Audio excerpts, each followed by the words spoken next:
नमो नमः। आज हम महाकवि कालिदास विरचितम रघुवंश महाकाव्य के मंगलाचरण को पढ़ेंगे। वागार्थो इव संप्रक्तो वाग अर्थ प्रतिपत्तिये जगत पितरो वंदे पार्वती परमेश्वरो। वागार्थो इव संप्रक्तो वागार्थ प्रतिपत्तिये जगतः पितरो वंदे पार्वती परमेश्वरो।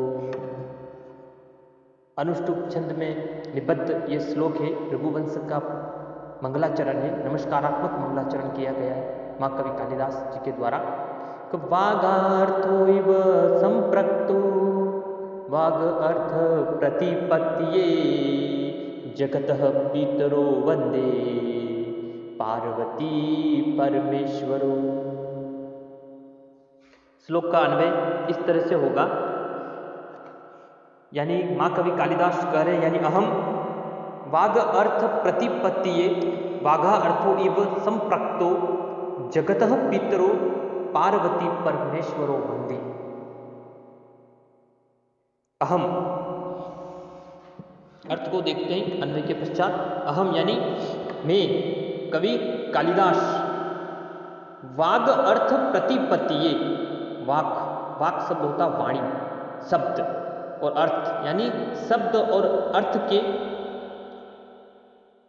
प्रतिपत्तिये यानी शब्द और अर्थ का जो सम्मिश्रण होता है, उनके अर्थ के भली भांति समझाने के लिए, उनके सम्यक ज्ञान के लिए वागा अर्थो इव वाग और अर्थ यानी वापस पुनः आया है, वाग यानी शब्द और अर्थ के समान, यानी शब्द और अर्थ के समान संप्रक्तो, संप्रक्तो का अर्थ होता है नित्य मिले हुए, यानी सदैव हमेशा साथ साथ मिले हुए, जगत यानी इस संसार के, इस जगत के, पितरों माता च पिता च यानी माता और पिता, पार्वती परमेश्वर इस जगत के माता और पिता, माता पार्वती और परमपिता अर्धनारीश्वर भगवान शंकर को हम क्या करते, वंदे यानी हम क्या करते, उनको प्रणाम करते हैं, उनसे नमस्कार करते हैं।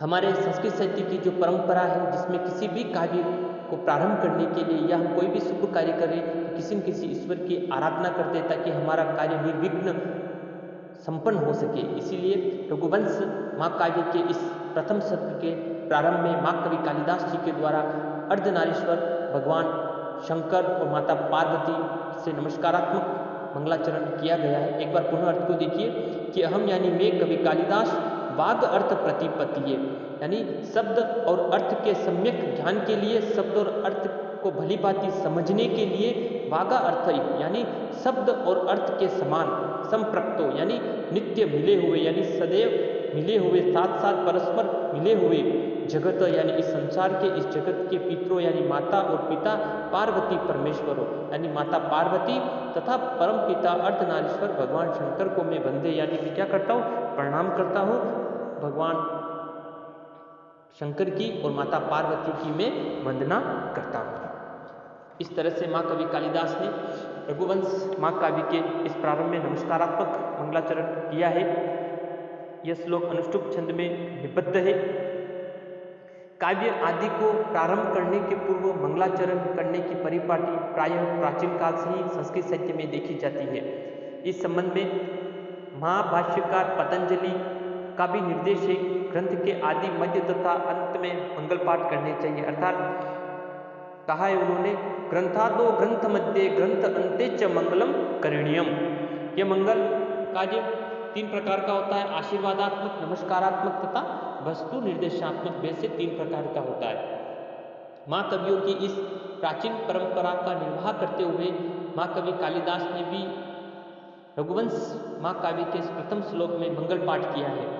यहाँ पर महाकवि कालिदास ने शब्द और अर्थ के समान सदैव संश्लिष्ट यानी साथ में रहने वाले पार्वती परमेश्वर की वंदना की है।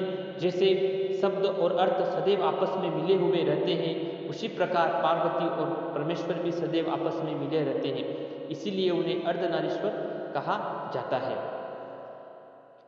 अतः महाकवि कालिदास भगवान शंकर और माता पार्वती के इस रघुवंश महाकाव्य के प्रारंभ में आराधना करते हैं।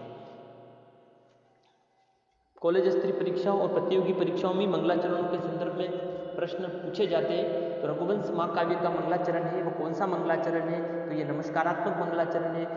महाकवि कालिदास ने किसकी आराधना की है इस श्लोक में? तो पार्वती परमेश्वर यानी माता पार्वती और इस जगत के परम पिता भगवान शंकर, अर्धनारीश्वर भगवान शंकर को उन्होंने वंदना की है, उनको प्रणाम अर्पित किया है। इस तरह से रघुवंश महाकाव्य के इस मंगलाचरण को हमने देखा है। एक बार पुनः मैं इसका वाचन करता हूँ।